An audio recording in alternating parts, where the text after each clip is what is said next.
देखिए, जावेद चौधरी साहब ने जो बात की है ना कि मैं बैठ के स्मगलर्स के साथ निकल गया हूँ, ये इतना आसान पाकिस्तान से निकल जाना, ये ऐसे इतना आसान जैसे उन्होंने बता दिया ऐसे है नहीं।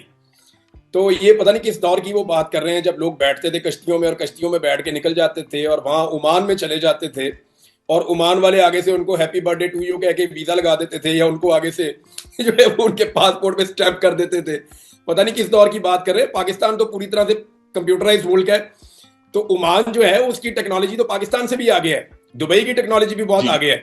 वहां पे जो भी आदमी एंटर होता है या वहां से एग्जिट होता है उनके पास पूरा उसका रिकॉर्ड होता है। ये आज से चंद दहाइयां पहले तो ये चीजें मुमकिन थी, अब ये ऐसे मुमकिन नहीं है। देखिए, मैंने अपने आप को महफूज करने के लिए पूरा बंदोबस्त किया जो मैं कर सकता था, उसके लिए मैंने कीमत भी चुकाई, मुझे चोट भी लगी। लेकिन मैं आपको ये बता रहा हूं कि मैं जो जावेद चौधरी साहब वाली कहानी है वो ठीक नहीं है। वो मेरे से पूछ लेते तो मैं उनको ऑफ द रिकॉर्ड बता ही देता। देखें, मेरा इख्तलाफ पहली दफा नहीं हुआ। पहली मरतबा इख्तलाफ हुआ था मेरा, जनी मैं मिलिट्री इस्टेब्लिशमेंट की बात करूं तो पहली दफा मैं रिपोर्टर था, तो मेरा एक दफा इख्तलाफ हो गया था। एक टेररिज्म के खिलाफ ऑपरेशन चल रहे थे, वहां मैं कवरेज के लिए गया था, तो वहां एक छोटा मोटा फड्डा हो गया था, उसकी मैंने कीमत चुकाई थी। दूसरी मरतबा लाहौर में आईएसआई का एक दफ्तर है, हम वजीर आला हाउस में कवरेज के लिए गए, तो उस आईएसआई ऑफिस के जो दफ्तर के मुलाजमीन हैं उन्होंने कुछ सहाफियों को मारा। दूसरी दफा उनके साथ वहां एक झगड़ा हो गया था, उसकी भी बाद में इंक्वायरी हुई और हमारी सुलह हो गई थी। तीसरी मरतबा मुझे जो लड़ाई हुई वो ये हुई कि मुझे ये इंस्ट्रक्शन दी गई आईएसपीआर की जानिब से, ये आ रही थी बार बार 2014 में, कि इमरान खान साहब का जो धरना है उसको बड़ा बड़ा करके दिखाएं और उसको ग्लोरीफाई करें। तो मैंने वो करने से इनकार कर दिया था। तो 2014 का आप रिकॉर्ड निकाले तो एक्सप्रेस न्यूज में मैंने रिजाइन कर दिया था। उसकी वजह ये थी कि वहां पे यूसुफ बेग मिर्जा और कुछ उनके और साथी थे, वो दबाव डालते थे कि आप कुछ भी करें, आप ग्लोरीफाई करें जो भी इमरान खान और तारिक कादरी इस्लामाबाद में कर रहे हैं। तो मैंने उन्हें कहा कि वो जो कर रहे हैं वो उतना ही रहेगा, यानी अगर आप मुझे ग्राउंड पे भेज रहे हैं और मैं जाके वहां पे कवरेज कर रहा हूं तो जितनी बड़ी तादाद में लोग होंगे मैं उतनी बड़ी तादाद में बताऊंगा। अगर वहां पे 1 लाख लोग हैं तो मैं जी। 1 लाख बताऊंगा, और अगर 1 लाख नहीं है तो मैं 1 लाख नहीं बताऊंगा। तो इनकी जिद थी कि उसको ग्लोरीफाई किया जाए, तो मैंने उससे इनकार किया। फिर मुझे एक्सप्रेस न्यूज से इन्होंने ऑफ एयर कर दिया। जब ऑफ एयर किया तो मैंने रिजाइन दे दिया, मैं फिर दुनिया टीवी में चला गया। बाद में सुल्तान लखानी साहब को एहसास हुआ, उन्होंने वो सारे बंदे निकाल दिए नौकरी से और मुझे वापस बुलवा लिया, मैं वापस एक्सप्रेस न्यूज में आ गया था। तीसरा ये था। चौथा प्रॉब्लम शुरू हुआ 2021 में। देखिए, इमरान खान के खिलाफ जो रजीम चेंज का मामला है ना, ये 2022 में नहीं हुआ, ये एक्चुअली 2021 में हुआ। और 2020 में भी इमरान खान साहब की हुकूमत को गिराया जा सकता था, लेकिन हुआ ये था कि कोविड आ गया था। कोरोना वायरस की वजह से रजीम चेंज ऑपरेशन जो है वो डिले में पड़ गया था। आपको याद होगा कि 2020 में जो बाइडन ने इलेक्शन जीता था नवंबर में, और जी। जी। 2020 का जो दिसंबर है उसमें पाकिस्तान के टीवी चैनल्स के ऊपर, हम भूल जाते हैं बहुत जल्दी, ये प्रोग्राम शुरू हो गए थे कि पाकिस्तान में रजीम चेंज होने वाला है और इमरान खान साहब की हुकूमत को घर भेजकर दूसरी हुकूमत बना दी जाएगी। ये मामला 2021 में हो जाना था। जब जो बाइडन आ गए थे उसके बाद 2021 में ये मामला हो जाना था, लेकिन ये मामला हो नहीं पाया, ये डिले होता गया। और उसके बाद ये मामला 2022 के शुरू में मंतकी अंजाम तक पहुंच गया। अब ये जुड़ता है जनरल बाजवा की एक्सटेंशन के साथ। जनरल बाजवा को एक एक्सटेंशन और चाहिए थी, वो ये एक एक्सटेंशन और मांगते थे। इमरान खान साहब वो एक्सटेंशन नहीं देना चाहते थे शुरू में। देखें, शुरू में तो इमरान खान साहब से जब उनके लोगों ने पूछा एक्सटेंशन के बारे में तो उन्होंने इनकार कर दिया था। जब उन्होंने इनकार कर दिया तो बाजवा साहब ने कहा ठीक है, एक्सटेंशन तो मैं ले लूंगा लेकिन ये वजीर आजम नहीं होगा। फिर उन्होंने दो तरफ उन्होंने पूरा अपना मूव चलाया था। एक, उन्होंने पॉलिटिकल पार्टीज को डराया जनरल फैज हमीद दिखा के कि ये फैज हमीद आर्मी चीफ आएगा तो तुम लोगों को ये कर देगा वो कर देगा। हालांकि फैज हमीद ने अकेले ने क्या करना था, फैज हमीद ने जो भी ऐसा किया ही। पॉलिटिकल इंटरफेरेंसेस वो सारी की सारी जनरल बाजवा के साथ मिलकर की थी। ये दोनों मुजरिम अगर हैं तो, वरना दोनों ही बेगुनाह हैं। मैं इन मामलात में कह रहा हूं, करप्शन में नहीं कह रहा।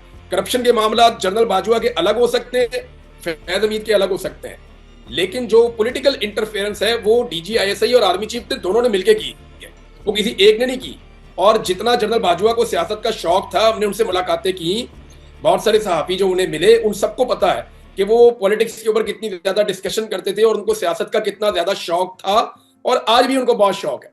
थोड़े दिन पहले मैंने उनकी एक कॉल सुनी है, 1 घंटे तक वो एक बंदे से बातें कर रहे थे, मैं बैठ के आराम से सुन रहा था, बल्कि मैंने लिख लिख के सवालात भी दिए और मुझे उन्होंने सवाल पूछ के जनरल बाजवा से जवाब भी लिए। उनको ये नहीं पता था बाजवा साहब को कि इमरान रियाज सुन रहा है, तो मुझे अभी भी आइडिया है कि उनको कितना शौक है। तो जनरल बाजवा ने अमेरिका में भी लॉबिंग करवाई 2021 में, और 2021 में ही उन्होंने पीएमएलएन के साथ भी चक्कर शुरू कर दिया। मुझे ये बात पता चल गई थी 2021 के अक्टूबर में, जब मलिक अहमद खान साहब ने मुलाकातें शुरू की थी सितंबर अक्टूबर में, ये जाते थे मिलने के लिए जीएचक्यू में, और मलिक अहमद खान साहब वो बीच में कड़ी थे जो शरीफ खानदान और जनरल बाजवा के बीच में सौदेबाजी करवा रहे थे आने वाले वक्त के लिए और हुकूमत को तब्दील करने के लिए। फिर वहीं से आपको वो डिक्की वाली कहानी भी मिलती है कि डिक्की के अंदर शहबाज शरीफ को अंदर ले जाया गया। तो वो मलिक अहमद खान साहब उसकी मेन कड़ी है जिन्होंने ये सारा काम किया था, और वो इतना करीब हो गए थे जनरल बाजवा के कि जनरल बाजवा के लिए वजीर आला पंजाब का मेन कैंडिडेट मलिक अहमद खान बन गया था। शहबाज शरीफ को जब वजीर आला बनाया पंजाब का, तो इस पे जनरल बाजवा बहुत नाराज हुए थे और उन्होंने ये कहा था कि मैंने तुम्हें कहा भी था कि मलिक अहमद खान को बनाना है, लेकिन मलिक अहमद खान को वजीर आला पंजाब नहीं बनाया गया। उसके बाद फिर पंजाब में फेयर इलेक्शन करवा के परवेज इलाही को मौका दे दिया गया और शहबाज शरीफ के बेटे का पत्ता साफ हो गया, हमजा शहबाज का। तो अब जनरल बाजवा जो आए थे एक्सटेंशन लेने के लिए, और उनका सौदा भी हो गया था एक्सटेंशन का। इरफान सिद्दीकी साहब गवाही दे चुके हैं, पीएमएलएन के कई बंदे गवाही दे चुके हैं कि जनरल बाजवा को एक्सटेंशन देनी थी, लेकिन चंद वाकयात 2022 में ऐसे हो गए कि उन वाकयात के बाद जनरल बाजवा की एक्सटेंशन के इम्कानात खत्म हो गए, और फिर जो है वो नए आर्मी चीफ आ गए। अब जब नए आर्मी चीफ आ गए तो फिर जनरल बाजवा की तो होगी वहां पे कहानी खत्म।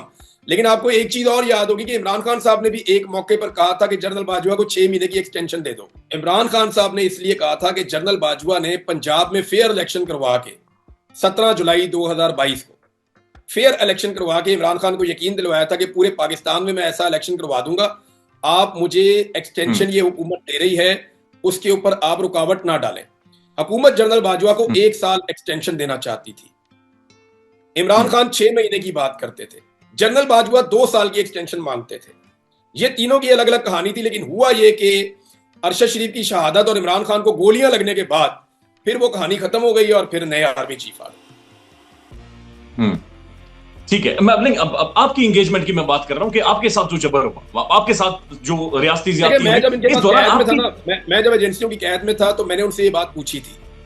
अब देखें ना, उन्हीं की अंडरस्टैंडिंग है जो मैं आपको बता सकता हूं, जो उन्होंने मुझे बताया। मैंने कहा जी मैं क्यों, और भी बहुत सारे सहाफी तनकीद करते हैं, मेरे से 4 कदम आगे जाके भी करते हैं तनकीद, बहुत सारे लोग करते हैं। कहते हैं यार इम्पैक्ट, मुझे उस ऑफिसर ने कहा, मैंने उसकी शक्ल नहीं देखी, मेरी आंखों पे पट्टी बंधी हुई थी, उसने कहा इमरान साहब इम्पैक्ट। मैंने कहा जी वो क्या मतलब? कहते हैं यार वो बोलते हैं तो हमें फर्क नहीं पड़ता, आप बोलते हैं तो हमें बहुत इम्पैक्ट होता है, आपकी जो व्यूअरशिप है वो हमें मुतासर करती है, आपका इम्पैक्ट ज्यादा है इसलिए हमें पसंद नहीं है कि आप हमारे खिलाफ बोलें।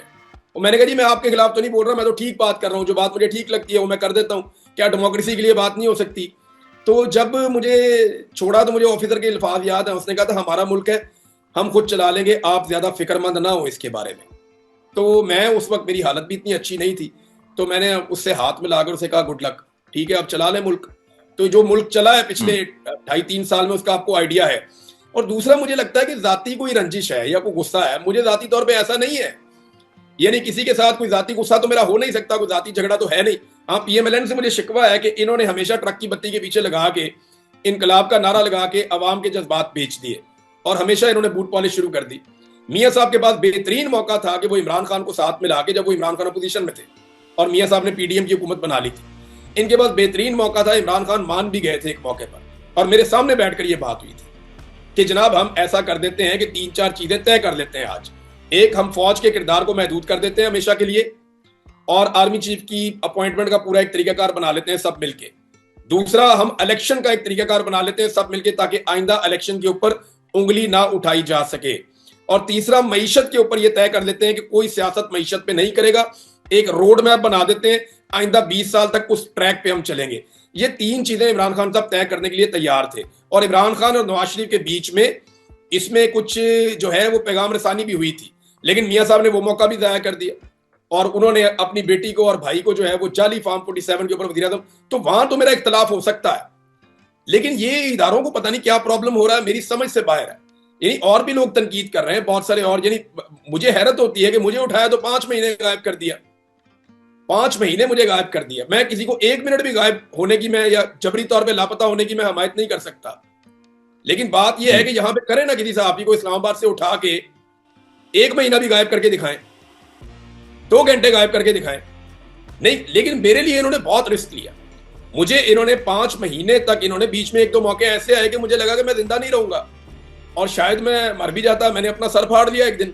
मेरे साथ एक बंदे ने बदतमीजी की, मैंने उसे काबू करने की कोशिश की, वो मेरे नहीं काबू आया। मैंने जंगला पकड़ के टकरे मारना शुरू कर दी और मेरा सर फट गया और सारा मैं खून से भर गया था। मुझे अच्छी तरह याद है वो दिन भी। तो मुझे तो लगता था मैं यहां से जिंदा निकलूंगा ही नहीं। सवाल बार बार अपने आप से पूछता हूं कि प्रॉब्लम है क्या।